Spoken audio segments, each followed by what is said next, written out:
Esenlikler değerli Ön Türk Akademisi takipçilerimiz. Bugün yine çok değerli bir konumuz var. Sayın Profesör Doktor Mualla Uydu Yücel. Bize Türk Bozkır kültüründe insani değerler konusunu anlatacaklar. Hoş geldiniz Mualla Hocam. Hoş bulduk. Teşekkür ederim Ayşe Hanım. Hocam size sözü vermeden önce kısaca CV'nizi okumak istiyorum izninizle. Lütfen. Tamam. Profesör Doktor Mualla Uydu Yücel 1966 yılında Giresun'un Bulancak ilçesinde doğdu. İlk orta ve lise tahsilini Trabzon'da tamamladı. 1989 yılında İstanbul Üniversitesi Edebiyat Fakültesi Tarih Bölümü Genel Türk Tarihi Anabilim Dalı'nda araştırma görevlisi olarak çalışmaya başladı. 1992 yılında Türk'ün İslam'la Bütünleşmesi adlı yüksek lisans tezini, 1998 yılında ise ilk Rus yıllıklarında Türkler adlı doktora tezini tamamlayarak doktor unvanını aldı. 1993, 1999 ve 2008-2010 yılları arasında Kazakistan ve Rusya'da bulundu. 2000 yılında Genel Türk Tarihi Anabilim Dalı'nda yardımcı doçent, 2006'da doçent ve 2011'de de profesör oldu. Genel Türk Tarihi Anabilim Dalı'nın 2012-2018 tarihleri arasında iki dönem başkanlığını yaptı. Çalışma alanları İslam öncesi Türk tarihi, Doğu Avrupa Türk tarihi ve Türk kültür tarihidir. Bugüne kadar 19 kitap, 150'den fazla makale ve kitap içinde bölüm yazdı ve 60'tan fazla bildiri sundu. Yurt içinde ve yurt dışında uluslararası birçok sempozyuma katıldı. Kadın Akademisyenler Derneği TÜRKAP ve Umayana Türk Dünyası Kadınlar Birliği Başkanıdır. Ayrıca Türk kültürü ve Türk dünyasına hizmet eden pek çok vakıf ve dernekte de mütevelli heyet üyesi ve Yüksek Danışma Kurulu üyesi olarak görev yapmaktadır. Sayın Profesör Doktor Mualla Uydu Yücel evli ve iki erkek çocuk annesidir. Şimdi bu kısa tanıtımdan sonra hocam Türk bozkır kültüründe insani değerler nasıldı? Şimdi sizden dinliyoruz. Çok teşekkür ediyorum Ayşe Hanım. Öncelikle Ön Türk Akademisi'ne ve bizi izleyen sevgili Ön Türk Akademisi'nin takipçilerine en derin sevgilerimi ve saygılarımı sunarak başlamak istiyorum. Evet, ben bugün çok kısa bir şekilde Türk Bozkır kültüründe insani değerler nelerdi onlardan bahsedeceğim. Elbette niçin böyle bir konu seçtim aslında bunu da açıklamak isteyerek başlamak isterim sözlerime. Çünkü son dönemlerde ben de kendi hayatımda özellikle gittiğim yerlerde bizim değerlerimiz konusunda bir takım aşınmalar olduğuna dair sitemler, şikayetler almaya başlamıştım. Ve bu minval doğrultusunda da aslında toplumumuza, Türk toplumuna, Türk'ün tarih boyunca özellikle Bozkır kültüründe nasıl insani değerlere sahip olduğunun tekrar hatırlatılması gerektiğine inandım. Ve bu inanç doğrultusunda da hem sizde hem de yine pek çok sivil toplum kuruluşunun yapmış olduğu toplantılarda bu değerlerimiz hakkında bilgiler vermeye çalıştım. Tabii Ön Türk Akademisi Türklerin tarih sahnesine çıktıkları ilk andan itibaren başlayan o muazzam tarihlerini ortaya koyma ve bu konuda araştırmalar yapmak üzere bir araya gelmiş. Gerçekten de her Türklük hassasiyeti olan bir topluluk ki ben de bu toplumun içerisinde bulunduğum için de ayrıyeten büyük bir memnuniyet duyduğumu yine burada ifade etmek isterim. Biz de efendim. Evet, kültürü. Şimdi Bozkır kültürü, Türk Bozkır kültürü diyorum ben. Bozkır kültürü kavramını aslında ilk ortaya atan rahmetli benim de yetiştiğim İstanbul Üniversitesi Tarih Bölümü Genel Türk Tarihi hocalarından İbrahim Kafesoğlu'dur. O bozkır kültürü demiştir. Hatta aklı konar bozkır kültürü demiştir. Ben de son dönemlerde Türk bozkır kültürü diyerek o Türk kelimesine özellikle vurgu yaparak aslında Türk'ün çünkü o coğrafyada başka halklar da yaşamıştır. Onların da yine bazı farklı kültürleri, bozkır kültürleri vardır. Dolayısıyla onlardan bizi ayırt edebilmek adına Türk bozkır kültürü demeyi daha uygun buldum ve bu şekilde de böyle bir terminolojiyi tabiri caizse hem kendim hem de yaptırdığım yüksek lisans ve doktora tezlerinde kullanıyorum. Bunu da burada ifade etmek istiyorum. Şimdi bozkır, Hep söyleriz, uçsuz bucaksız bir coğrafya, var olma mücadelesi ve bu mücadele içerisinde insanların kendilerini var etme mücadelesi aslında. İki şeye karşı savaşıyorsunuz. Birincisi tabiata karşı savaşıyorsunuz. İkincisi yine millet olarak veya toplum olarak başka milletlere karşı yani düşmanlara karşı savaşıyorsunuz. Dolayısıyla da burada bir mücadeleci ruhu ortaya koymak zorundasınız.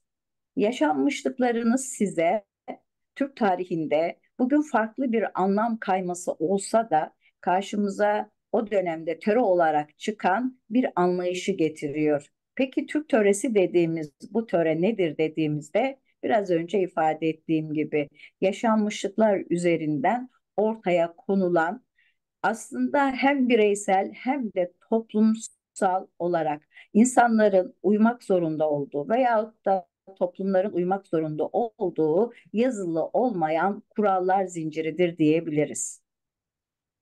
Siz doğduğunuz andan itibaren toplumunuza hizmet etmek, ailenize hizmet etmek veya devlet veya milletinize hizmet etmek için bir takım kurallara uymak zorundasınız. Bunlar yaşanmışlık sonucu ortaya çıkıyor. Zira kültürde aslında yaşanmışlıkların milletlerin hayatında bıraktığı derin izler değil midir? Kültür bunu ifade eder.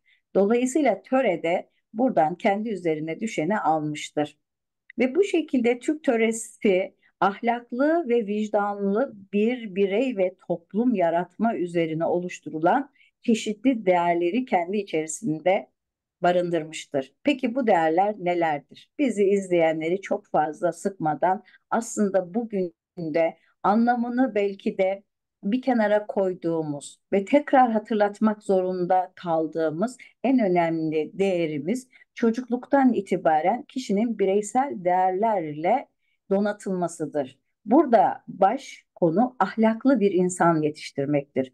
Ahlaklı ve vicdanlı. Peki ahlak nedir diye sorduğumuzda ahlak aslında doğuştan veyahut da sonradan kazanılmış olan tutum ve davranışları ifade eder. Dolayısıyla da o tutum ve davranışları belirleyen kuralları koyan da töredir. Birincisi bireysel olarak baktığımız zaman hayata bakış açısı üzerinden insanı kuvvetli kılacak bir mücadeleci ruha sahip olmalarını gerekli kılan kurallar veyahut da değerler karşımıza çıkıyor. Birincisi ilk başta itibaren başladığımız zaman bireysel değerlerde verdiğimiz ilk önemli özellik aslında bugün de zaman zaman sorguladığımız adil olma anlayışıdır. Yani adaletle karar verme yetisine sahip olma veya o duruşu gösterme anlayışının kendisine verilmesidir. Elbette ki Türklerin tarihte millet olarak varlık gösterdikleri veyahut da Türk denildiği zaman ilk akla gelen iki değerimiz vardır Ayşe Hanım. Bunlardan bir tanesi adalettir, bir diğeri de merhamettir.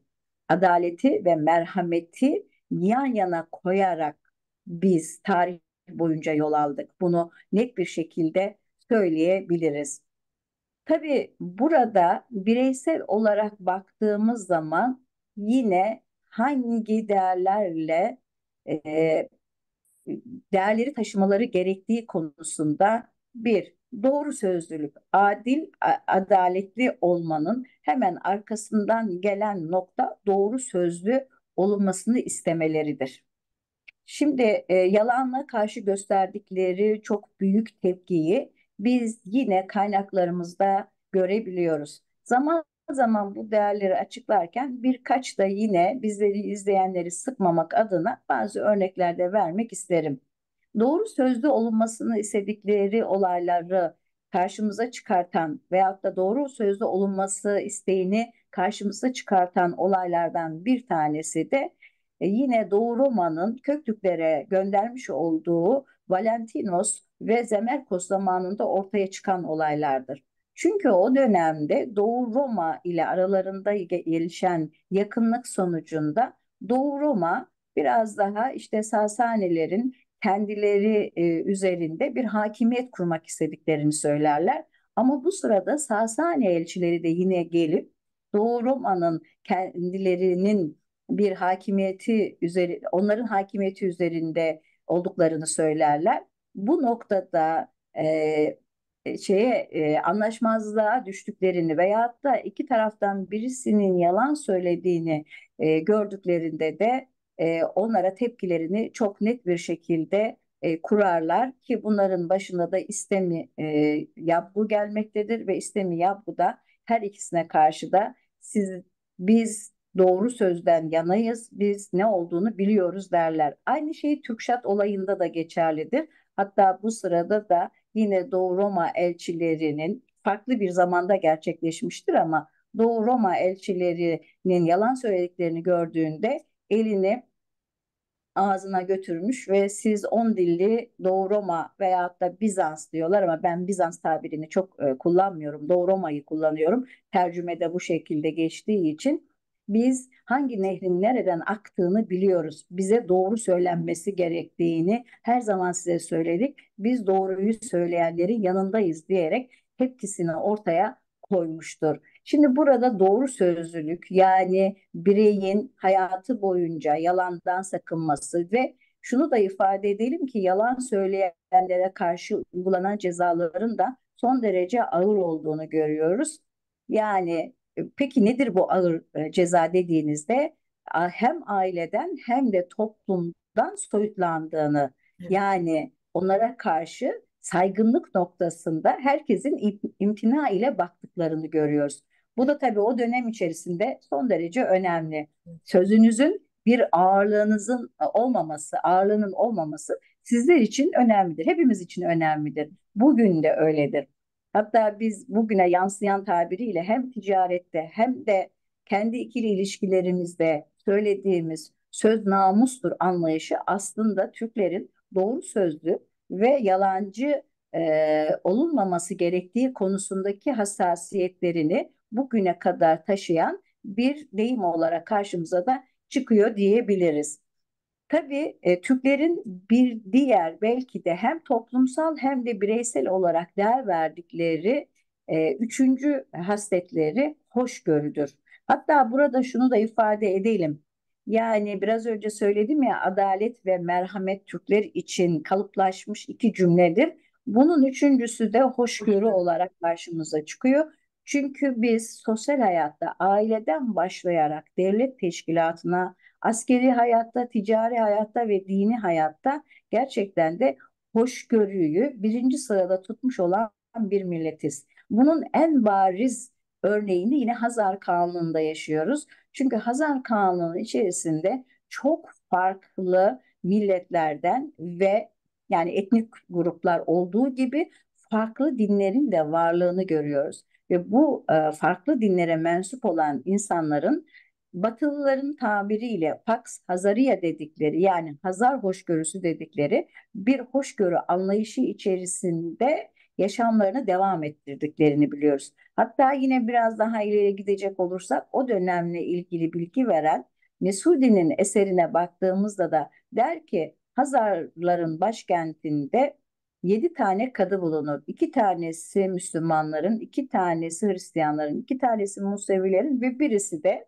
putperestlerin. Aslında burada putperestlerin dediği nokta tabii tercümede böyle geçmiştir ama gök tanrı inancına mensup olan yani Hazarların kendi asıl inancına mensup olan, dinine mensup olan insanları bahsettiklerini görüyoruz. Dolayısıyla hoşgörü tarih boyunca geçmişten bugüne kadar bizim hem bireysel hem de toplumsal olarak devam ettirdiğimiz en önemli değerlerden bir tanesidir diyelim. Bir diğer tarafımız ise yine bireysel olarak temizlik anlayışına sahip olmamız. Yani Türklerin gerçekten de kendi yaşadıkları dönem içerisinde tarihte yani kendi yaşadıkları dönem derken Türk milleti geçmişten bugüne kadar var oldu. Kendi yaşadıkları dediğim o dönem Bozkır kültürü çerçevesi içerisindeki o dönemi kastederek söylüyorum. Buradan farklı bir anlam çıkmasını da doğrusunu isterseniz tabii doğru bulmam. Şimdi burada temizlik de kişisel temizliğin ve ev temizliği olmak üzere iki temizlik anlayışının yine olduğunu görüyoruz. Yani insanlar kıyafet kentlerinde olsun, evlerinde olsun düzeni, tertipli olmayı, disiplinli olmayı tercih etmişlerdir. Temizlik ve disiplinli olmak aslında yine bizim en önemli değerlerimizden bir tanesidir diyebiliriz. Yine bir diğer önemli değerimiz cömertliktir. Cömertlik ve merhamet aslında birbirinin iç içe girmiş olan iki değer olarak karşımıza çıkıyor. Cömertlik özellikle şunu söyleyebiliriz. Türk kağanları özellikle yine yağma toylarında biliyorsunuz Türk tarihinde savaşlardan sonra bir yağma toyunun olduğunu görüyoruz. Bu da Kağanlar kendi mülklerinden hatta savaş sonrasında kendilerine düşen ganimetten daha fazlasını askerlerine dağıtarak çok cömertçe bağışlarda bulunduğunu kaynaklar bize söylüyor. Kaldı ki sadece Kağanlar değil, yine bizim bu hasletimiz tarih boyunca her dönemde halk arasında da özellikle fakir kişilerin olmaması gibi bir durumu da beraberinde getiriyor. Yani şunu söyleyebiliriz. Bozkır kültürü içerisinde cömertlik ve biraz sonra söyleyeceğimiz o yardımlaşma ruhu anlayışı yine Türklerde ekonomik anlamda çok zayıf diyebileceğimiz, düşük diyebileceğimiz bir tabakanın ortaya çıkmasını engelliyor. Aslında bu son derece önemli. Bugün de biz yine bu yardımlaşma duygusuna dünyadaki bütün milletlerden daha farklı bir bakış açısıyla bakarız ve yaklaşırız. Nitekim işte bugün de yaşadığımız ortamda söylenen bir elin verdiğini diğer el görmeyecektir anlayışı içerisinde ki bu kültürü, bu yardımlaşma amacını biz biraz önce de ifade ettiğim gibi tarihimiz boyunca da koruduk ve bu hassasiyetimiz dolayısıyla yardımda bulunduğumuz kişinin bizi bilmesine dahi müsaade etmedik. Kaldı ki Osmanlı'da yine çeşitli uygulamalarla bu noktada da maddi durumdan zayıf olan insanlara yardım etme konusunda son derece önemli çalışmalarda bulunmuştur diyebiliriz. Bir diğer önemli özelliklerimiz veya değerlerimizden bir tanesi de affedicilik vasfına sahip olmamızdır. Affetme duygusu aslında hani çok zordur işin doğrusunu isterseniz. Birisinin size yanlışlık yaptığını bile bile daha sonra onu affetmeniz, özür dilese bile içinizde hani ona karşı bir ne diyelim çok da olumlu olmayan duygular bırakmış olabilirsiniz. Dolayısıyla da affedicilik vasfına sahip olmamız önemli. Mesela şöyle bir örnek veririz bunu anlatırken tarihimizde. Doğu Avrupa'nın gerçekten de en güçlü kanlığını kuran Atilla, Doğu Roma'yı da Batı Roma'yı da dize getirmiştir. Ve Doğu Roma o dönemde çareyi her zamanki gibi kendi siyaseti içerisinde Atilla'yı öldürmekte bulmuş ve onun için de bir suikast planı hazırlamıştır. Elçi göndermiştir.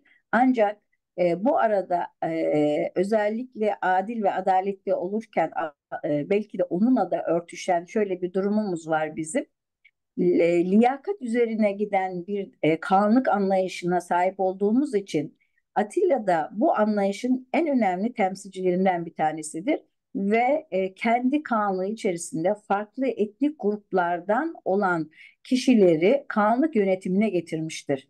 İşte bu kanlık yönetimine getirdiği kişilerden bir tanesi olan Edokia kendisine bunun niçin bu elçilik heyetinin aslında kendisini öldürmek üzere geldiğini söylediğinde hafif bir tebessüm etmiş. Daha sonra onlara güzel bir ziyafet vermiş ki bu güzel ziyafet içerisinde yine bizim için önemli olan bir diğer değerimiz olan alçak gönüllülük anlayışının da iç içe girdiğini görüyoruz.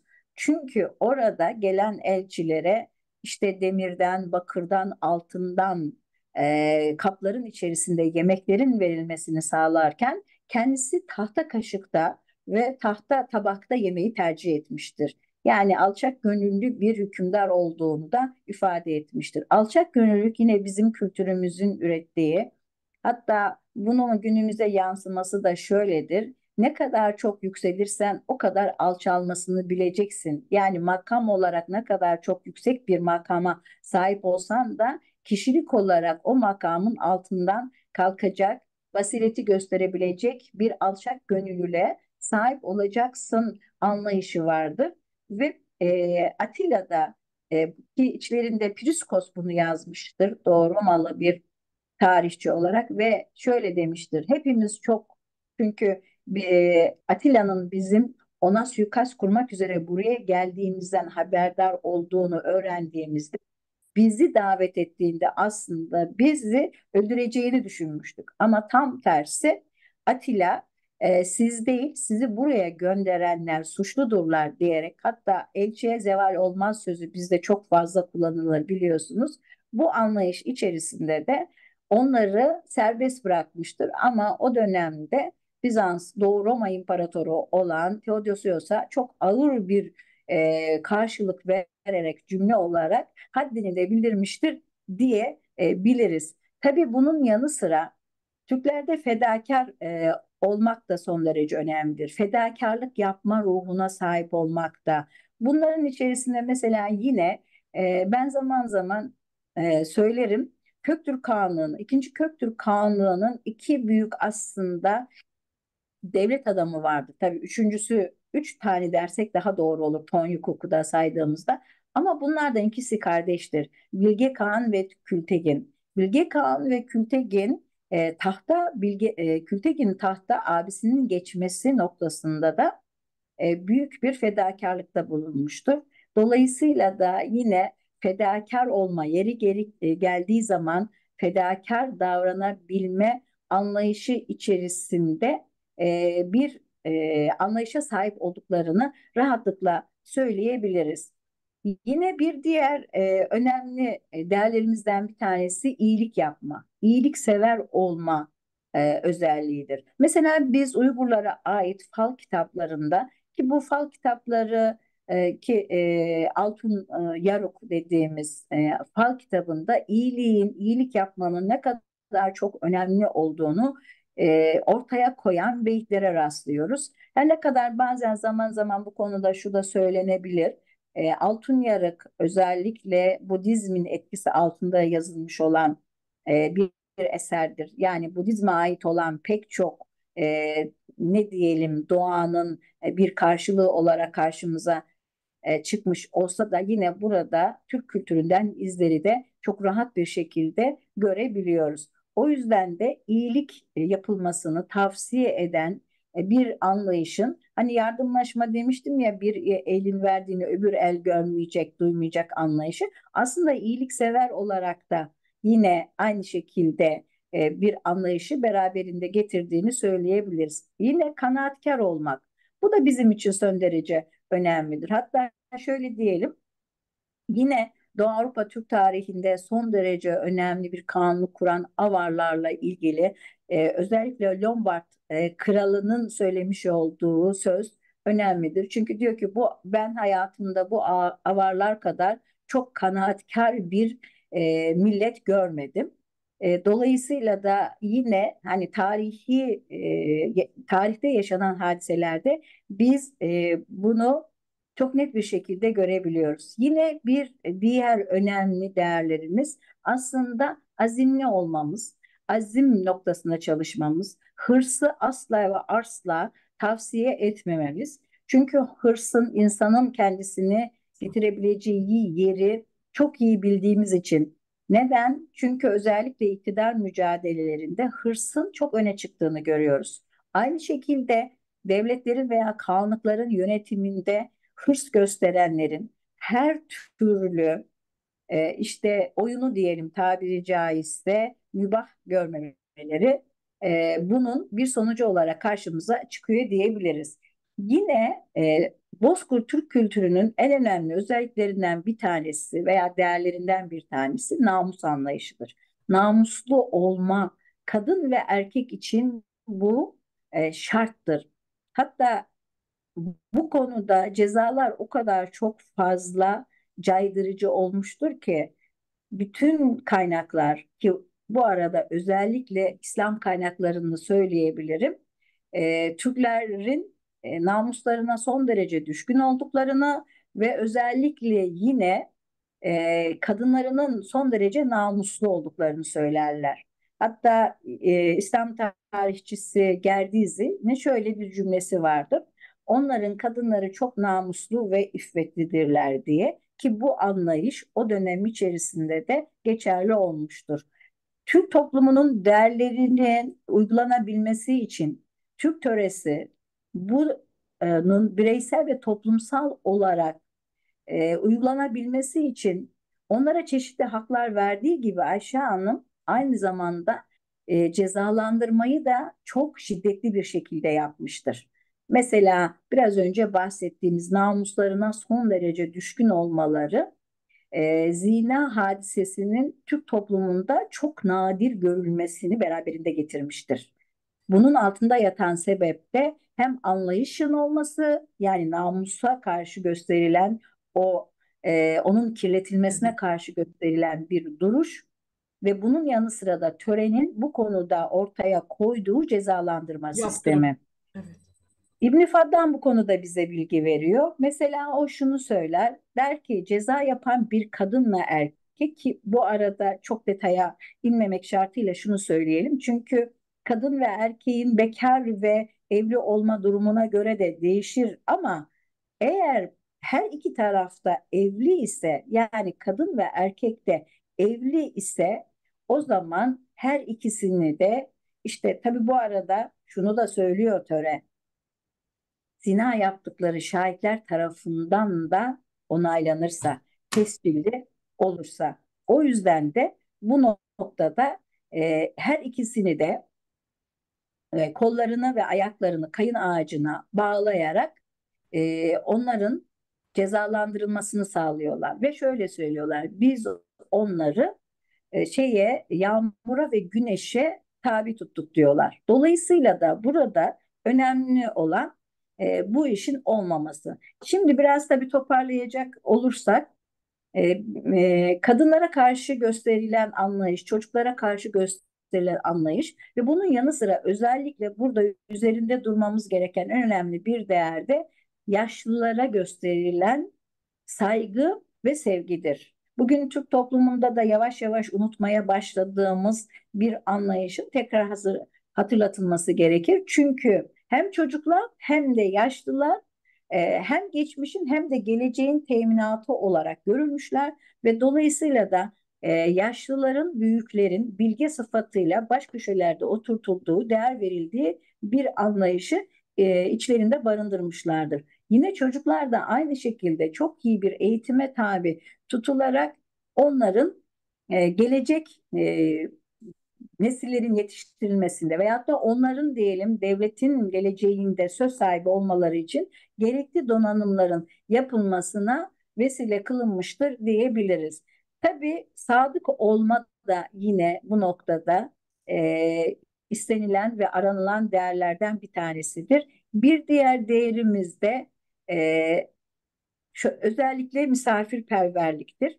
Biz bugün yine geçmişten bugüne kadar getirdiğimiz misafirperverlik anlayışımız hem ebedi metinlere, yani destanlarımıza yansımıştır, hem de yazılı metinlerimizde de kendisine yer bulmuştur. Tanrı misafiri kavramı bugüne kadar koruduğumuz misafirperverlik anlayışımızın bugüne en güzel yansımasıdır. Tanrı kelimesini kullanmakta imtina edenlerin, zaman zaman söylerim, kullandıkları da bir deyimimizdir. Çünkü Allah misafiri diye bir kavram bizde yok. Tanrı misafiri. Hatta yine işte misafir 9, ki 9 sayısı Türklerde kıymetlidir. 9 nasiple Kısmetiyle. gelir. İşte birini yer, sekizini bırakır anlayışı. Yine misafirlere karşı gösterdiğimiz, ki bugün misafir odası tabiri yine hani anlamına değişmeye başladı, ama söyleyebileceğimiz en önemli husus misafir odası kavramının bana göre yine devam ettirilmesi. Doğru. Çünkü misafirin karşılanması Türk kültürünün en önemli özelliklerinden bir tanesidir. Son olarak da şunu söyleyebilirim. Bağımsız ve özgür olma özelliğinin değerinin küçük yaştan itibaren herkese aşılanması. Hı hı. Yani özgür düşünen, özgür hareket eden ama yeri geldiği zaman toplumu ve halkını bir ortak düşünce içerisinde bir araya getirebilen, dayanışma kültürünü de ortaya koyan, dayanışma değerinin yanı sıra meşveret dediğimiz, toy dediğimiz danışmanın da çok etkili olduğu değerler zincirinden bahsedebiliriz. Aslında Ayşe Hanım, kısaca şunu söylemeye çalışıyorum. Geçmişte Türk bozkır kültürü gerçekten de, cümlelerime başlarken şunu söylemiştim ya, vicdanlı ve ahlaklı bir nesil, bir toplum ve o vicdanlı ve ahlaklı yetişen bir toplumun ortaya koyduğu kanunlar, devletler ve bu devletlerin bu anlayışlar, bu değerler üzerinden dünyaya hakim olma, ki Türk tarihi de bunu göstermiştir. Her zaman söylüyorum, son cümlelerim bu olsun. Biz Türkler, sevgili izleyicilerimiz, Ön Türk Akademisi'nin kıymetli takipçileri, her milletin tarihine girdik ve her milletin tarihinde onların kaynaklarında kendimize yer bulduk. Hani derler ya, tarihten türkü çıkarsanız tarih yazılamaz diye. Gerçekten de çok doğru.